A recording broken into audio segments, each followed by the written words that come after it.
नमस्कार, स्वागत है आपका। मैं आपके साथ तेज नैन मोर। आज हमारे साथ खास मेहमान है हरियाणा महिला आयोग की अध्यक्ष रेणु भाटिया जी, जिनके कंधों पर लाखों महिलाओं की सुरक्षा, सम्मान और न्याय की लड़ाई लड़ने का जिम्मा है। और किस तरीके समाज में महिलाओं को सुरक्षित महसूस करवाया जाए या कुछ गलत हो रहा है जो समाज के लिए ठीक नहीं है, समाज की संस्कृति मर्यादा के लिए ठीक नहीं है, तो उसे कैसे ठीक किया जाए, कैसे कदम उठाया जाए, उन्हीं तमाम विषयों पर हम आगे बातचीत करेंगे। सबसे पहले बहुत बहुत स्वागत है आपका। शुक्रिया सुदेश। हाल ही में क्योंकि एक ऐसा इंसिडेंट हुआ है, इसलिए मैंने संस्कृति समाज की बात की है। रैपर बादशाह, जिसको लेकर आपका एक बहुत तेज एक्शन हमने देखा कि एक गाने के जरिए कैसे हमारी संस्कृति को रोंदा जा रहा है, कैसे हमारी महिलाओं के बारे में अश्लील शब्दों का इस्तेमाल होता है। उसमें आपका जो एक्शन था वो काबिले तारीफ था, लेकिन आगे ये चीजें, ये हरकतें ना हों, इसके लिए जो एक्शन आपने लिया है उसका रिजल्ट हम देखना चाहते हैं। बिल्कुल सुदेश, अगर आपने डे 1 से देखा होगा तो हमने उन वर्ड्स को पकड़ा जो इस बादशाह ने अपने उस संगीत में डाले हैं, और अगर उनको आप गहराई से देखें अपनी संस्कृति के हिसाब से, बेटियों के हिसाब से, समाज के हिसाब से, फ्यूचर के हिसाब से, तो उसमें इतना घटिया मैसेज है। घटिया मैसेज तो मैं बोलूँगी नहीं, घटियापन है, इतना नीचता है कि वो आप एक साधारण अपनी वाइफ के साथ, माँ के साथ, बेटी के साथ आप नहीं देख सकते, क्योंकि ना चाहते हुए भी अगर आपकी नज़र उन वर्ड्स पर और एक्शन पे जाती है तो आप एम्बैरस फील करते हैं। मुझे अफसोस है कि अपने आप को इतना बड़ा नामी ग्रामी कलाकार कहने वाला व्यक्ति बादशाह कहने का जी नहीं चाहता, क्योंकि उसने ऐसी हरकत कर दी, ऐसा शब्द इस्तेमाल कर दिया, ऐसा एक्शन कर दिया कि उसमें कोई बड़ाई का विषय नहीं है। और जब हमने ये देखा तो तुरंत प्रभाव से हमने इसका सुमोटो लेकर हमारे पास बहुत इतने फ़ोन्स उस दिन आए, मतलब मेरे पर्सनल फ़ोन पे भी, आई डोंट नो नंबर्स सबको कहाँ से मिले, मेरे पीए के फ़ोन पे, लैंडलाइन पे, हमारा सरकारी नंबर, ज़्यादा नहीं अगर मैं कहूँ तो मैंने 50 to 60 तो खुद अटेंड किए हैं दोनों फोन्स पे। तो सबका एक बात थी कि आप महिला आयोग की, आपने देखा नहीं कितनी गंदी हरकत करी है, क्या ऐसा लड़कियों का होगा, क्या ये आपका बेटी, मतलब एवरीबडी हैड डिफरेंट फील। तो हमने तुरंत उस गाने को देखा, नोट किया और हमने उसके खिलाफ कार्रवाई के आदेश दिए। हमने 13 तारीख के सम्मन उसे किए, क्योंकि हमारी पानीपत में हेयरिंग थी और हम वो सप्ताह पूरा महिला दिवस मना रहे थे। ऑल ओवर हरियाणा हम अलग अलग ज़िलों में हेयरिंग्स कर रहे थे। 13 तारीख का समय हमने उसको इसलिए दिया 5 तारीख का करके, 5 तारीख के एक्शन के बाद, कि हमें 4 या 5 दिन वर्किंग देने चाहिए। कोई कहीं बाहर है तो वो आ जाए, कोई बात है तो वो आ जाए, किसी लोग खांसी जुकाम के बहाने कर लेते हैं, मेडिकल दे देते हैं, ये सारा, तो कोई स्पेस ना बचे और आने का समय मिले। परंतु इसकी भाषाओं के, एक्शंस के बावजूद दुख और इस बात का और गुस्सा और इस बात का है कि 13 तारीख को वो पेश नहीं हुआ। यानी उसने मोहर लगा दी कि मैंने तो जो लड़कियों को घोड़ी बनाना था ना, मैं तो बनाऊंगा। माफी मांगी, वो सिर्फ दिखावा था, वो भी एक पब्लिसिटी स्टंट आप मानते हैं? अगर ऐसे माफियां होती, ऑफ कोर्स पब्लिसिटी स्टंट ही बोलूंगी मैं इसे। जो व्यक्ति अपना गाड़ी में जाते हुए कहीं घूमने जा रहा है, कहीं जा रहा है, I am so busy, okay, अगर मैंने ऐसा बोला तो इट्स ओके, सॉरी है, मैं खुद हरियाणा का बेटा हूँ। अरे हरियाणा का बेटा, हरियाणा की बेटियों परंपरा की बेइज्जती कर रहा है, हरियाणा के संस्कारों की बेइज्जती कर रहा है, हरियाणा की बेटी की बेइज्जती कर रहा है। अगर जो कोई ऐसे, जैसे मैं बोलूँ कि मैं हरियाणा की हूँ, तो मेरा हर हरियाणवी मेरा भाई, हर हरियाणवी का मैं मान करूँ, ये होता है ना। तो हर हरियाणवी महिला को तूने घोड़ी बना दिया, तूने उसको जलील कर दिया, तूने उसको गलत रिएक्शन कर दिया, मतलब जो माफ़ी काबिल नहीं है। और फिर तुम माफ़ी कैसे मांग रहे हो? मैं तो चैनल्स के माध्यम से लोगों को पूछना चाहती हूँ, क्या इस तरह की माफ़ी होती है? कल को कोई गलत काम करे और फिर बोले मैंने फ़ोन पे माफ़ी मांग ली, हो गया तो हो गया, क्या हुआ? मतलब कोई फिजिकल रेप करता है और कोई फिर मेंटल रेप कर देता है, ये मेंटल रेप है। तो आप इस तरह से माफ़ी मांगते हैं, जो मुझे मंजूर नहीं थी, एज चेयरपर्सन भी मंजूर नहीं आई और एज रेणु भाटिया भी मंजूर नहीं थी। उसको आना चाहिए था, जो उसने वॉयलेट किया। लोगों में एक ये भी सवाल था कि चलो ठीक है, महिला आयोग ने एक्शन लिया, लोगों में भी बहुत गुस्सा था, उनको भी संतुष्टि हुई कि कोई आयोग है जो महिलाओं के लिए बनाया गया है और आज उसका एक्शन हमने देखा। लेकिन अब बात ये है कि आगे कुछ ऐसा ना हो, उसमें कोई सख्त प्रावधान होने चाहिए सजा के भी, ताकि दूसरे गायक ऐसा इससे, क्योंकि लोगों का यही मानना है कि उन्होंने जो चाहा था वो उन्होंने पा लिया, कि उनको पब्लिसिटी चाहिए तो मिल गई, आप करते रहो बैन, हटाते रहो यूट्यूब से आप अपना गाना। देखिए ये अगर ऐसी पब्लिसिटी करके माँ सरस्वती खुश होती, आपको भगवान ने, आपको माँ सरस्वती ने, हम किसकी पूजा करते हैं? हम आप सब आर्टिस्ट हैं, और जब भी हम कोई कार्यक्रम की शुरुआत करते हैं, दीप प्रज्वलन करते हैं माँ सरस्वती को, जब भी हम गीत संगीत करते हैं माँ सरस्वती की पूजा होती है, फोटो रहती है। से नवरात्र है और इन नवरात्रों में भी आप देखिए सरस्वती का वंदन होगा। हाँ? तो आप उस सरस्वती जिसने आपको इतना स्वर अच्छा दिया, जिसने आपको इतना नाम बनाने के लिए मौका दिया, आप उसको जलील कर रहे हैं। आप उस माँ की कोख को जलील कर रहे हैं जिससे आपने जन्म लिया। किसी की बेटी को घोड़ी बना दो या अपनी माँ को बता दो कि आप जैसी औरतें तो यही बनती हैं। तो क्या फर्क रह गया? तो ना तुमने अपनी माँ का सम्मान किया, ना अपनी बीवी का, ना बहन का, ना बेटी का। दूसरों की बेटियां तो छोड़ ही दो, उनको तो तुमने एक्शंस जो करके दिखा दिए, दिखाई दिए। ऐसा कुछ बहुत सारे सिंगर्स के साथ पंजाब में भी हुआ, वहां पर भी कुछ ऐसे विवाद हुए, वो माफी मांगी और सब छूट गए। तो ये एक पैटर्न बना लिया है इन सिंगर्स ने कि भाई महिला आयोग क्या ही करेगा, समन कर लेगा, तलब कर देगा, हम नहीं जाएंगे, या जाएंगे तो माफी मांग के छुटकारा हो जाएगा। तो क्या एक्चुअल पावर नहीं है महिला आयोग के पास? आपने भी अधिकारियों को लिखा कि भाई आप इस पर एफआईआर कीजिए और पासपोर्ट भी जब्त कीजिए। पावर्स तो बहुत हैं, और बेटियों को सम्मान रखने के लिए, बेटियों की इज्जत के लिए पावर्स की कमी नहीं है जी। हमने उसको समन किया, नहीं आया, उसने और ज़्यादा अपना वो दिखाया। हमने जो एफआईआर दर्ज करी है पंचकुला में, जींद में, पानीपत में, इसके ऊपर एक्शन होगा। लेकिन ये उसके बैक टू बैक हुआ भी ना, नोरा फतेही का गाना है सर की हुआ, चुनरी, उसके ऊपर भी एक्शन किया। आज तो राष्ट्रीय महिला आयोग ने भी सख्ती दिखाई। हमने पहले ही दिन राष्ट्रीय महिला आयोग को भी भेजा, महाराष्ट्र आयोग को भी भेजा, और फिल्म सेंसर बोर्ड को हमने लेटर भेजा, क्योंकि मैं उस नॉलेज को थोड़ा उस बात को समझती हूँ। फिल्म सेंसर बोर्ड की मेंबर रही हूँ 3 वर्षों तक, तो मैं जानती हूँ कि इस तरह का जब कोई भी गाना होता है, कुछ होता है, क्योंकि मैंने ये इसलिए ऐसा एक्शन किया। बादशाह के वक्त मुझे उसके वेल विशर्स जो उसको सो कॉल्ड बचाने की बातें कर रहे थे, उन्होंने कई जगह कहा कि इन्होंने डबल मीनिंग लिया, ये तो सेंसर बोर्ड के अंडर आता ही नहीं, ये तो स्ट्रेट अवे यूट्यूब का था, फलाना ढिमका। उन्होंने अपनी कानूनगिरी झाड़ी। तो हमने इस गाने को, नोरा फतेही वाले गाने को, स्ट्रेट अवे फिल्म सेंसर से पूछा, क्योंकि ये एक फिल्म का गाना है। जी। और हमने पूछा कि ये गाना लिखा किसने, इतने गंदे वर्ड्स। पता लगा कि जो लिरिक्स राइटर है वो तो कोई ऑस्कर अवार्ड विनर है। और ज्यादा दुख हुआ कि ऑस्कर अवार्ड विनर इतना गंदा लिखता है। फिर उसके बाद मालूम पड़ा कि नूरा फतेही और इसने भी ये देखा, जब आप कोई चीज़ का एक्ट करते हैं, जितनी मुझे फिल्म इंडस्ट्री की नॉलेज है, कि जब आप कोई गाने में, सीरियल में, पिक्चर में भाग लेते हैं, जो आपका रोल होता है वो आपको दिया जाता है, आप उसको पढ़ते हैं। बिल्कुल। अगर मेरा कोई सीन है तो मुझे जो डायलॉग्स दिए जाएंगे मैं उससे पढ़ूंगी, ताकि बिना पढ़े जब मेरा एक्सप्रेशन आए वो अच्छा है, क्योंकि डायलॉग्स आप पढ़ पढ़ के नहीं बोलेंगे। तो आपको वो याद करने होते हैं, या अगर आप इम्प्रोवाइज भी करते हैं 1-2 शब्द इधर उधर, तो आपको एक्सप्रेशन वैसा आना चाहिए। आप खुद एंकर हैं, आर्टिस्ट हैं, आप जानती हैं। तो क्या नूरा फतेही ने पढ़ा नहीं होगा गाना? क्योंकि लिपसिंग तो उसे ही करनी थी ना। आज वो अपना सच्चाइयां पेश कर रही है कि आई डिडंट नो। मीनिंग नहीं पता तो आप एक्ट कैसे कर सकते हैं? If it was गाली to you, then you're saying कि I didn't know the meaning, I asked so many times but they didn't tell me. How is it possible?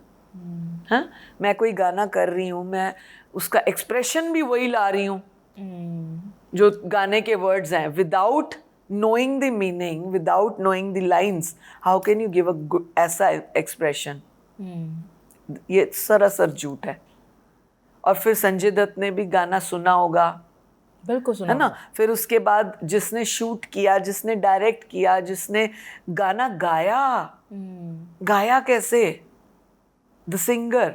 तो हमने फिल्म सेंसर को लिखा है कौन स्क्रीनिंग कमेटी में था, कौन गायक था, कौन ये था, ये हमें पूरा डिटेल आप दें। फिर हम उनको भी तलब करने इस की सब बात के लिए करेंगे। कौन कसूरवार आपको लगता है? जिस तरह से अश्लीलता को परोसा जा रहा है, सेंसरशिप वहां पर लगनी चाहिए, सेंसर बोर्ड हमारे पास है, Of course. और मतलब फिर क्या कर रहे हैं? तो जिनके फिर जवाब सेंसर बोर्ड बंद हो जाए। हाँ, वही अगर तो। कुछ भी हमें दिखाना है, कुछ भी, इसके बाद और क्या दिखा, कैंची नहीं चलती इन सब देखिए चीजों पर? इसके बाद और दिखाना क्या रह गया। मैं बिल्कुल सही बड़ा, बात है। मैं थोड़ी कड़वा हूँ पर सच्चा बोलती हूँ। इसके बाद और क्या रह गया? पूरा physical action in the bedroom, personally तो तुमने बोल दिया गा के। जी, जी, सिर्फ एक वो जो चुनरी पहनी थी वही तो हटनी बाकी थी। तो फिल्म सेंसर वो भी हटा दे। फिर तो बोर्ड ही नहीं होना चाहिए। अगर इतने लेवल तक गिर गए फिर तो बोर्ड ही नहीं होना चाहिए। नहीं, पहले भी क्योंकि हमारी बातचीत हुई, सोशल मीडिया के जरिए भी बहुत सारी अश्लीलता परोसी जा रही है। आपने कहा कि यूट्यूब का गाना था, वहां से एक दलील दी गई बादशाह वाले मामले में कि यूट्यूब का गाना सेंसरशिप इसमें कहां से आ गई थी। तो कुछ तो ऐसा बने, कोई तो ऐसा लो बने, कानून बने। चाहे डायरेक्ट यूट्यूब पे आना है गाना, चाहे वो स्टेट लेवल का। देखो मैं जब सेंसर बोर्ड में थी वो स्टेट लेवल का था, 9 स्टेट्स आते थे हमारे अंडर। तो उसमें हिंदी, पंजाबी, हिमाचल, ये सारे गाने आते थे। फिल्म्स भी आती थी। JNK भी एक स्टेट में आया था, तो एक मैंने JNK के भी एक शॉर्ट फिल्म वो की थी, स्क्रीन की थी। ऐसा नहीं है, फिल्म सेंसर बोर्ड है, पर उसकी फिर पर्टिकुलर्स जो होते हैं उनको फॉलो क्यों नहीं किया गया। मैंने पढ़ा पूरा जी नोरा फतेही के गाने के लिए कि हमारा कानून कहता क्या है, हमारी लिमिट्स कहती क्या है, कितना कहते हैं। उसमें स्ट्रेट अवे है कि the language which hurts, which is not bearable, ये वो, the scene which is not bearable, they should not be shown. Then what is this? इस मामले में आप लोग तो सिर्फ बादशाह ही कसूरवार है, क्योंकि प्रमोशन के लिए आए, हरियाणा के लोगों से मिले, बकायदा पूरा ग्रैंड वेलकम किया गया, हमारे अपने लोग इसमें इन्वॉल्व नहीं है, और बादशाह तो खुद करनाल से आते हैं। एग्जैक्टली सुदेश, मैंने जब वो उसका वेलकम वाला सीन देखा ना, वो गांव में जहाँ कैथल और समवेयर, वो गांव में जा रहा है, तो मैं देख रही हूँ एक कुर्ते पजामे में एक हमारे भाई साहब हैं करनाल के, जो भी हैं कैथल के, वो उनका वेलकम कर रहे हैं। और फिर वो मंच पे ये यू वांट दिस, ये करके जब बच्चों को उत्साहित कर रहा है, उसके बाद वो एक्शन कर रहा है। तो वो मेरे भाई साहब क्या कर रहे थे? वो जो महिलाएं पीछे खुश हो रही है, उनको सिर्फ उस टाइम ये वाली खुशी दिख रही थी कि ओ हमारे गांव में बादशाह आया है। बादशाह करने क्या आया तुम्हारे गांव में? तुम्हारी एस्तेसी फेर के चला गया। तुम्हें मंजूर है क्या? मुझे तो नहीं है, तुम्हें मंजूर है? वो भाई भी मुझे जवाब दे दे कि तेरे हरियाणा में, तेरी हरियाणवी बेटियों के आगे, तेरी संस्कृति के आगे वो तुम्हें घोड़ी बना गया खुले खुले में, और बच्चियों को, माइनर बच्चियों को। तो ये क्या है? फिर आप बोलते हैं माफी मांग ली। फिर ये माफी है क्या? दी जानी चाहिए क्या? बिल्कुल सही बात है। और इसमें जो मतलब सोचने के विषय है। हाँ, लेकिन उनके वकील की तरफ से कहा गया कि आप चाहती हैं वो फुटेज मिले, आप चाहती हैं कि पॉपुलैरिटी मिले मुझे। मैं एक लाइन सुदेश इस पर तुम सुना होगा कि मैंने सुना, मैं तो उसका नाम ही नहीं लेना चाहती कि वो नया वकील है, उसको उल्टा फुटेज मिल गई बादशाह के लिए प्रेजेंट होने पे, उसको फुटेज मिल गई। वो तो सिर्फ एक कागज देने आया था। अच्छा कि डेट दे दो या कुछ ऐसा कर दो, तो कागज देने आया, उसको फुटेज मिल गई। तुम मुझे कितने साल से जानती हो? I think 15। बिल्कुल right? When you entered media, we are friends since then, right? 15 साल से तुम्हें मेरा नाम पता है ना? कोई एक वकील बता दे उसका नाम किसी को पता हो। ये बेकार बातें हैं। I don't want to even go in this कि पॉपुलर होना चाहते हैं, ये करना चाहते हैं। पॉपुलर थे जितना परमात्मा ने हमें मौका, रुतबा, काम, ऐश आराम सब दिया ना, हम तो बड़े संतुष्ट हैं। पॉपुलर थे, बाल कलाकार रहे, टीवी एंकर रही, 8-9 साल मैं प्रवक्ता रही पार्टी की, हैं, फरीदाबाद की डिप्टी मेयर रही, 2 बार काउंसलर रही। उसको क्या पता पॉपुलर क्या होता है? क्या पता? और अच्छे कार्य करने का प्रयास करती हूँ। अब आपके कामों पर ही मैं आती हूँ, क्योंकि आप एक तो सबसे महत्वपूर्ण मुद्दा जो आप उठा रही हैं, अभी भी उठाया और पहले से लगी हुई, इस मुहिम में लगी हुई है, लिव इन रिलेशनशिप के बहुत सारे बिगड़े हुए मामले आपके पास आते हैं। इस पर आप क्या चाहती हैं कि इस पर सरकार कोई कानून बनाए? ये भी सुदेश मेरा एक फेवरेट सब्जेक्ट है। जानती हो क्यों? क्योंकि जब से मैंने ज्वाइन किया, मैं 17-18 से मैं मेंबर भी रही हूँ आयोग की 3 वर्षों तक। उसके बाद 1.5 वर्ष का गैप रहा और 22 से मैं लगातार चेयरपर्सन हूँ। मैंने अपने इन 7 वर्षों के कार्य में और रिसेंटली इन 4 वर्षों के खास तौर से कार्य में, जब से लिव इन पर बूम पर आ गया, ये देखा लगभग 13 से 14 हजार केसेस। इन केसेस में जो मैंने सुने हैं और पढ़े हैं और देखे हैं, जो सॉल्व किए हैं, इनकी बात कर रही हूँ केवल, उनमें 60% केसेस लिव इन की वजह से हैं।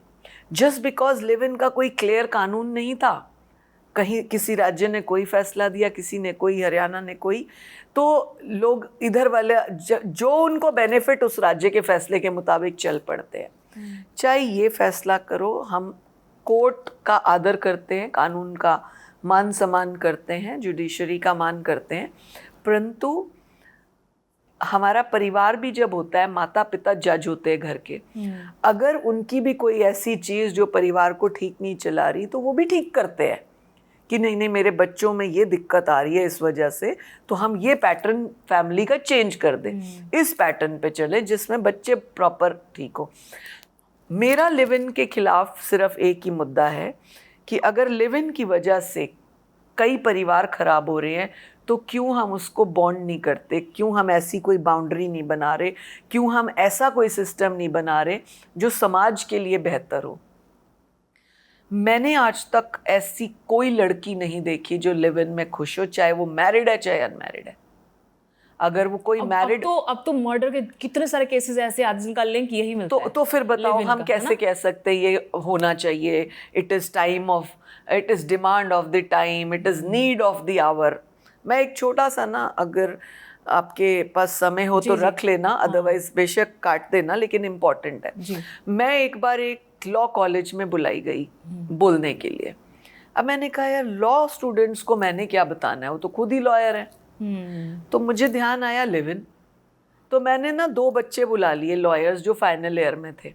तो मैंने कहा भाई मैं तुम्हें एक केस देना चाहती हूँ, मुझे वो केस हल करके बताओ, तो उसके बाद मैं अपनी उस तुम्हारे हल किए हुए केस से स्पीच बनाऊंगी। तो 2 बच्चे मैंने लड़के बुलाए, मैंने कहा कि तुम एक साइड से एक पक्ष हो, तुम दूसरा, तुम्हारी मदर का तुम्हारे फादर, इसके फादर ने, मैंने एक पक्ष को बोला, तुम्हारी मदर का इसके फादर ने रिलेशनशिप कर लिया और लिव इन में आ गया। अभी मैंने इतनी ही बात की थी। I know sometimes words are very harsh, but to set an example, to teach, sometimes you have to use this. और ये सब्जेक्ट ऐसा है, तुम्हें कड़ा बोलना ही है। मैनरफुल बात, घटिया बातों के लिए मैनरफुल बातें नहीं चलेंगी, राइट? तो तुमको उसी तरीके से समझाना। तो मैंने उसको अभी इतना ही बोला था, तो वो एक लड़का भड़क गया, कहता है ऐसे कैसे मेरी मम्मी को साथ लिव इन कर लेगा, ऐसे कैसे कर लेगा मेरी माँ के साथ, इसका बाप। मैंने कहा बस मेरा मोटिव सॉल्व हो गया। मतलब तुम वकील या तुम लिव इन, ये कानून और केस तो लड़ना चाहते हो, बट अपनी माँ का लिव इन नहीं चाहते किसी के बाप के साथ। तो बाकी क्या लोग नहीं है, बाकी किसी की माँ नहीं है, बाकी किसी के पापा नहीं है, बाकी किसी का रिलेशन नहीं है। और मैं कई डिबेट्स में बोल चुकी हूँ, फिर बोल रही हूँ, क्योंकि मैं मन से बोलती हूँ, सच बोलती हूँ, समाज के हित का बोलती हूँ और बोलना चाहती हूँ।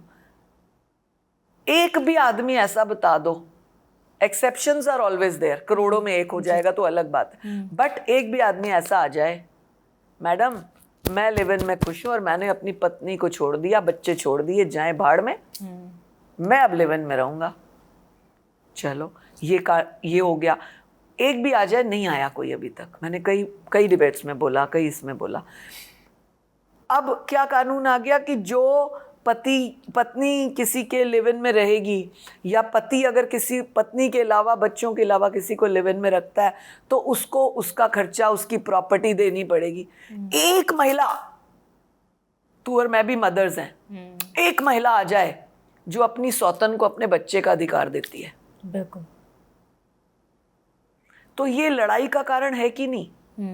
ये युद्ध है, युद्ध, क्राइम का कारण, क्राइम, लड़ाई, मर्डर हो रहे हैं, जो भी गर्लफ्रेंड लिव इन वाली वाइफ टाइप्स रह रही है, वो उससे जो बच्चा पैदा हो रहा है उसका कल को नाम क्या होगा?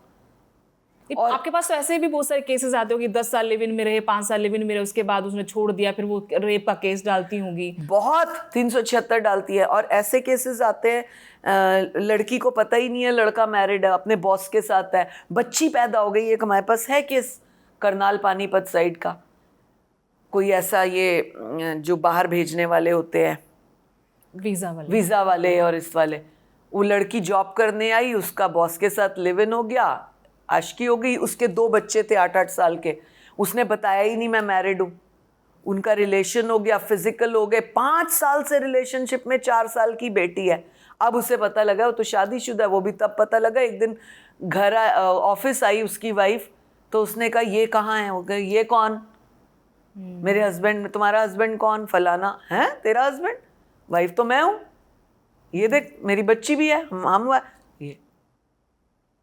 तो फिर ये कानून का क्या बेनिफिट है और लड़कियों को क्या बेनिफिट है और फ्यूचर क्या है? क्या हम इतने वेस्टर्नाइज हैं, आज एक के साथ रिलेशन, कल दूसरे के साथ, आज उससे बच्चा, कल उससे बच्चा। बच्चों का फ्यूचर क्या है भाई? जो बच्चे पैदा होंगे उनको कौन पालेगा फिर?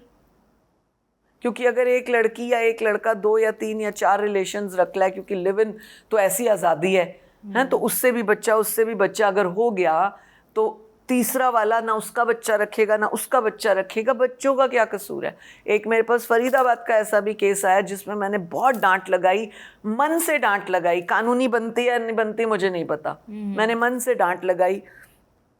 पति ने अपनी वाइफ को लिव इन में पकड़ा किसी के साथ, उनकी एक 3 साल या 2.5 साल की बेटी है।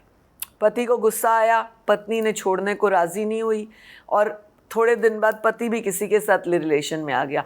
बच्ची को अनाथ आश्रम के बाहर रात को छोड़ गए।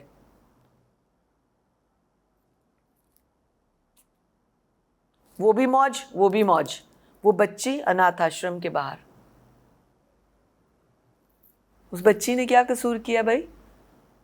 वो तो एक शादीशुदा कपल का बच्चा है ना, उसने क्या कसूर किया? अब कानून तो फिर ऐसे केस आते तो कानून तो बनना चाहिए, कड़ी से कड़ी सजा इनको हो, किसकी जवाबदेही है बच्चे की? और दूसरा ये देखो कि जितने भी जेन्युइन डिवोर्सेस भी आते हैं ना, पति पत्नियों वाले डिवोर्सेस, उसमें भी क्या होता है कि स्त्री धन दे दो, स्त्री को खर्चा दे दो। 5-5 हजार 10-10 हजार के लिए लड़कियां 6-6 8-8 साल भटकती हैं कोर्ट में, ऐसे रोती हैं यहाँ पे, क्योंकि कानून है कि अगर लड़की कहीं जॉब करती है तो उसको कोर्ट से वो लड़के से नहीं मिलेगा, तो इसलिए वो जॉब नहीं करती, और अगर चोरी छुपे करती है तो बताती नहीं, तो खिचड़ी बनी पड़ी है।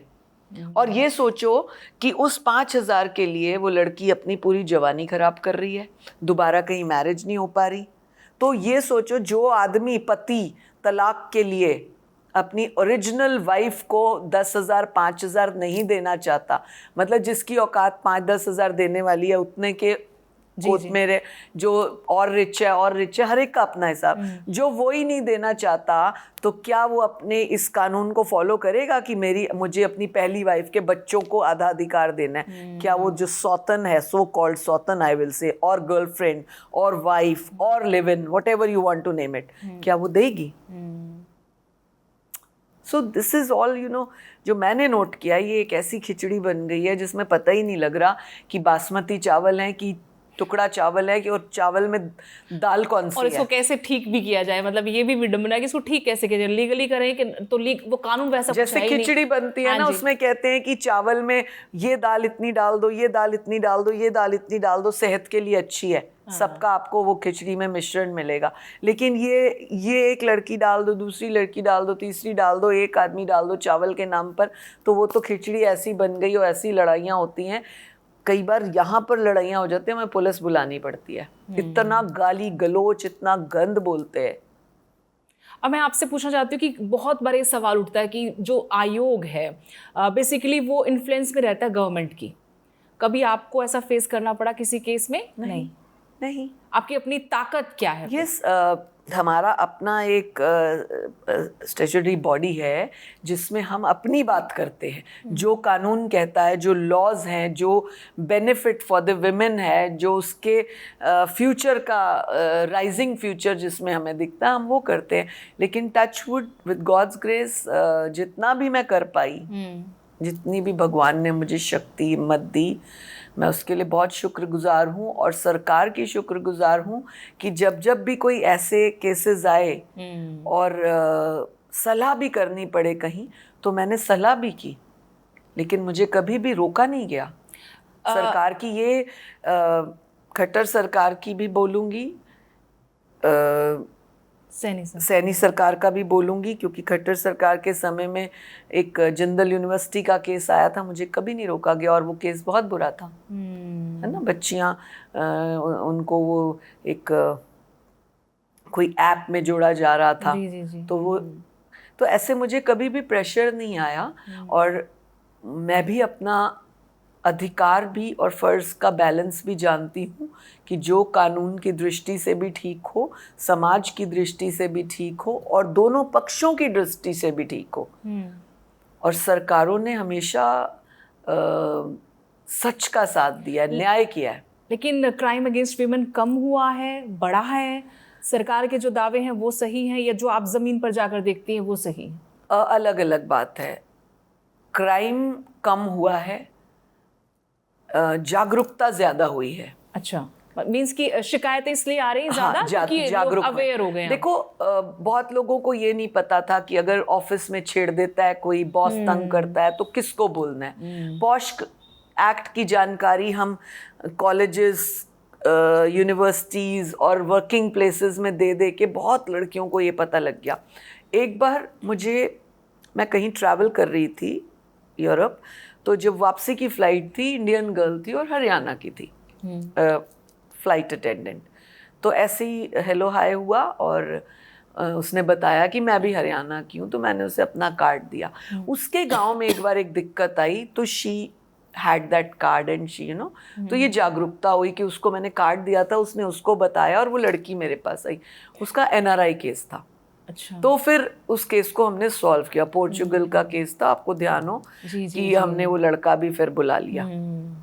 तो that girl was so thankful. मतलब अब दोबारा मुझे नहीं मिली, वो कौन सी फ्लाइट में है, मेरी बुकिंग ऐसा नहीं, बट अवेयरनेस गांव की लड़की को फिर वो पता ही नहीं था कहाँ जाना है, क्या करना है। वो भगवान ने उसको कार्ड दिलवाया फिर उससे।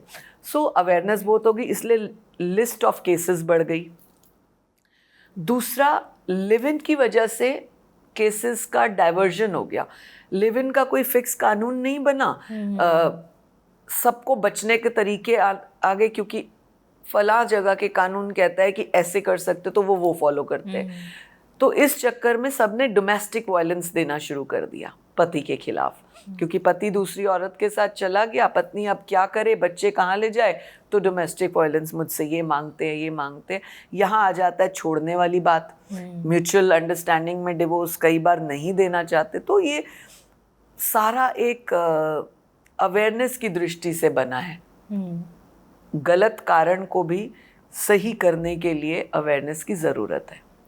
एक अभी जीन यूनिवर्सिटी में लड़कियों का मामला भी आया था, आपके संज्ञान में वो मामला, उसमें कुछ बात सिरे लगी है, अश्लील चैट वाला जो मामला है। जी, वो प्रोफेसर्स करते थे। हाँ, 3 हमने उनके खिलाफ FIR दर्ज कर दी, और हमने डिपार्टमेंटल इंक्वायरी भेजी है। लेटेस्ट मैंने चेक नहीं किया। आपने जेलों में बहुत काम किया महिला कैदियों के लिए, उसमें कुछ सुधार आया? बहुत चेंजेस लाने का प्रयास हमने किया, और एक बड़ी अच्छी चीज़ जो मुझे मतलब जेल्स में दिखी, कि जिन लड़कियों को पता था कि हमने गलती कर दी, हम थोड़ा छूट जाएंगे, जब हम उनको काउंसिल करते थे या बातचीत करते थे, उनसे बात करते थे, तो हमने उनका डाइवर्शन किया। आप ये देखो, कई जगह पर थैले बना के, कपड़े के थैले, नो यूज़ ऑफ पॉलीथिन का, वो लड़कियों ने सिलने शुरू किए। अब हमने अपने सूरजकुंड मेला में भी उनका सामान रखना शुरू कर दिया।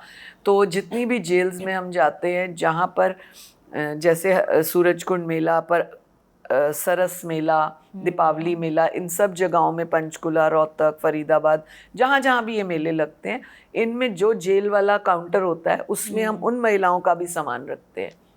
एक बहुत इम्पोर्टेंट सवाल, मैं बहुत टाइम से इस पर आपसे बात करना चाहती थी। गुरमीत राम रहीम जो सुनारा जेल में बंद है, साधवियों की यौन शोषण केस में सजा याफ्ता है, वो बार बार फरलो पे बाहर, पैरोल पर बाहर आते हैं। इसको लेकर बहुत बड़े सवाल उठते हैं। लेकिन मैं आपसे महिलाओं के पॉइंट ऑफ व्यू से बात करना चाहती हूँ। महिलाओं पर अत्याचार की सजा वो जेल में काट रहा है, लेकिन बार बार जेल से बाहर आना, एक तरफ सरकार कहती है कि बेटी बचाओ बेटी पढ़ाओ, यहाँ एक बड़ा क्वेश्चन मार्क नहीं लगता? इसको मैं बिल्कुल ठीक बात है।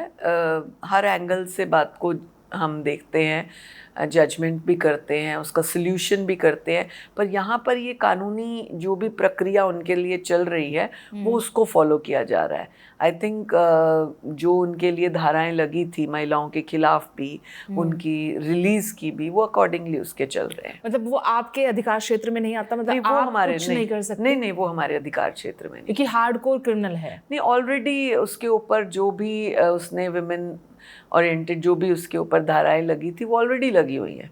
अच्छा, वो हमारे उसमें नहीं आता। एक लास्ट सवाल आपसे मैं पूछ रही हूँ, आपके कार्यकाल को लेकर भी एक विवाद है, हाई कोर्ट एक याचिकाकर्ता ने याचिका लगाई हुई है। इट्स ओवर नाउ 3 इयर्स का टेन्योर होता है, वो रिपीट हो गया मेरा। सो इट्स वो ये एक बार नेचुरली मेरे प्रिय भी तो बहुत होंगे ना तुम्हारे जैसे अप्रिय हैं तो प्रिय भी बहुत होंगे। हाँ, तो एक बार आप खुल के बता दीजिए कि अब कोई दिक्कत नहीं है। आप नहीं, कोई दिक्कत नहीं है। My tenure is running good. सरकार का मैं धन्यवाद करती हूँ, माननीय खट्टर जी का, सैनी जी का, अपने प्रदेश अध्यक्ष का, अपनी पूरी टीम का, जिन्होंने मुझे समझा है, मेरे काम को परखा है, देखा है। और ये सरकार है, ये कुर्सी किसी की पनौती नहीं, कुर्सी किसी का फिक्स वो नहीं। मुझसे पहले भी कई लोग थे, मेरे बाद भी कई लोग आएंगे। The show must go on, you know.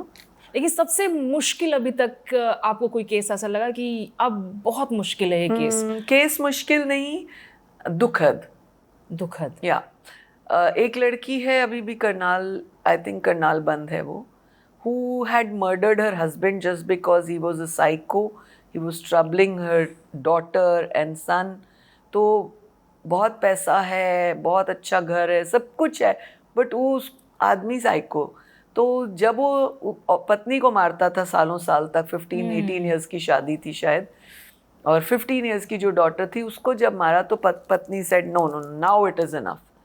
And ऐसा कुछ मुझे पता लगा उस दिनों में, शी वॉज इन पीरियड्स, और बेटी को मारा, जिस साइको वो। तो फिर उसने अपने पति का मर्डर कर दिया, और मर्डर का जो तरीका उसने अपनाया कि उसको नींद सुला दिया, फिर कुछ काट के उसके टुकड़े, and all that. So when I went to jail and I keep asking women, तुमने क्या किया? तुमने, जब उसका आया कि पति की हत्या, तो मैंने फिर पूछा कैसे करी हत्या, कुछ खिलाया क्या? दिन जब उसने मुझे अपनी बात बताई, मैंने कहा तुम्हें कोई अफसोस नहीं है? कहते बिल्कुल नहीं है। मैंने कहा यू डोंट रिग्रेट? कहती है बिल्कुल नहीं। मैंने कहा you will be life imprisoned. कहती है नो वरीज, मैंने अपने बच्चे अपनी माँ के पास भेज दिए, बच्चों के पास सब कुछ है, लेकिन मेंटली हैरास थे, पगला से गए थे बच्चे। मैं तो पगला ही गई थी, बच्चे भी पगला रहे थे, जो मैं नहीं चाहती थी। सो वो मुझे कई दिन तक सोचने पे मजबूर किया। मैं सोचती रही कि कितना एक पत्नी ने पति को मारने के लिए बच्चों की वजह से किया, और कल बच्चे कैसे निकलेंगे, माँ को किस नज़र से देखेंगे, लोग बोलेंगे तेरी माँ ने तो हत्या की थी, जेल में है। That time people will not understand, क्योंकि पीपल मतलब उस बच्चों के एज ग्रुप के जब बड़े हो जाएंगे उसके साथ, दे विल नॉट अंडरस्टैंड कि इसकी मम्मी ने पापा का मर्डर क्यों किया था। ऐसे बहुत सारे किस्से होंगे आपके पास, बहुत सारे हैं। इमोशन से जुड़ी Yes. कहानियां होंगी। Yes. लेकिन वही बात है कि आपको एक जिम्मेदारी दी गई है, आपको इमोशनल होकर नहीं, कानून के दायरे में अपने अधिकार क्षेत्र में काम करना होगा। और बादशाह वाले मामले में आपने, फिर से कहूँगी, बहुत काबिल तारीफ काम किया है। और अब हम आपसे ये उम्मीद करते हैं कि आगे कभी कोई ऐसा मामला आए तो सोशल मीडिया के बजाय हम देखें कि सबसे पहले महिला आयोग सामने आए और उस पर एक्शन ले, और एक्शन ऐसा ले कि वो एग्जाम्पल सेट हो जाए। एक्चुअली आपको पता ही तब सोशल मीडिया से या रिलीज से लगेगा ना। हाँ, you never know. So this is, अगर मुझे उम्मीद है सुदेश कि आप लोगों के ये प्रोग्राम्स देखने के बाद मीडिया ने इतना इसको वैल्यू दी, इस प्रॉब्लम को, केस को हाईलाइट किया, तो बाकी लोग, जैसे मैं और आप छोटे थे, चारों भाई बहन, तीनों भाई बहन, तो एक शैतानी करता था, मम्मी एक के ही चपेड़ मारती थी और बाकी दो बिल्कुल सीधे हो जाते थे। तो उम्मीद है कि बादशाह का जो ये प्रकरण हुआ है और फिर नूरा का हुआ है, तो बाकी सबको एक एग्जाम्पल और मैसेज जाना चाहिए कि हमें इस तरह के गलत शब्दों का इस्तेमाल नहीं करना। और ये कोई भी महिला एक खिलौना, ये एक वस्तु नहीं है जिसको आप कैसा भी हैंडल करें। जैसे आपने बादशाह से पहले भी इस तरह के एक दो गीत आए जिनको हमने विरोध किया था। वो शराब की बोतल का नाम कई, महिला का नाम कई शराब की बोतलों के नाम से, that was also a very rubbish song. तो अपने आप पॉपुलैरिटी करने के लिए पंजाब के बाद अब हरियाणा को वो एक्सपेरिमेंटल चीज के तौर पे इस्तेमाल किया जा रहा था। और मैं उम्मीद करती हूँ कि हरियाणा सरकार इसमें सख्त है। माननीय मुख्यमंत्री जी बारीकी से हर बात को माइन्यूटली नोट करते हैं। हमारी पुलिस प्रशासन गहराई से इस विषय को देखेगा, क्योंकि अगर एक की ढिलाई की तो बाकी इसका फायदा उठाएंगे, तो फिर हर एक को करना पड़ेगा। तो वो ना हो, इसलिए मुझे लगता है कि सरकार और प्रशासन इस विषय को कड़े तरीके से सख्ती से लेगी। चलिए, बहुत बहुत धन्यवाद आपका। थैंक यू सो मच, शुक्रिया।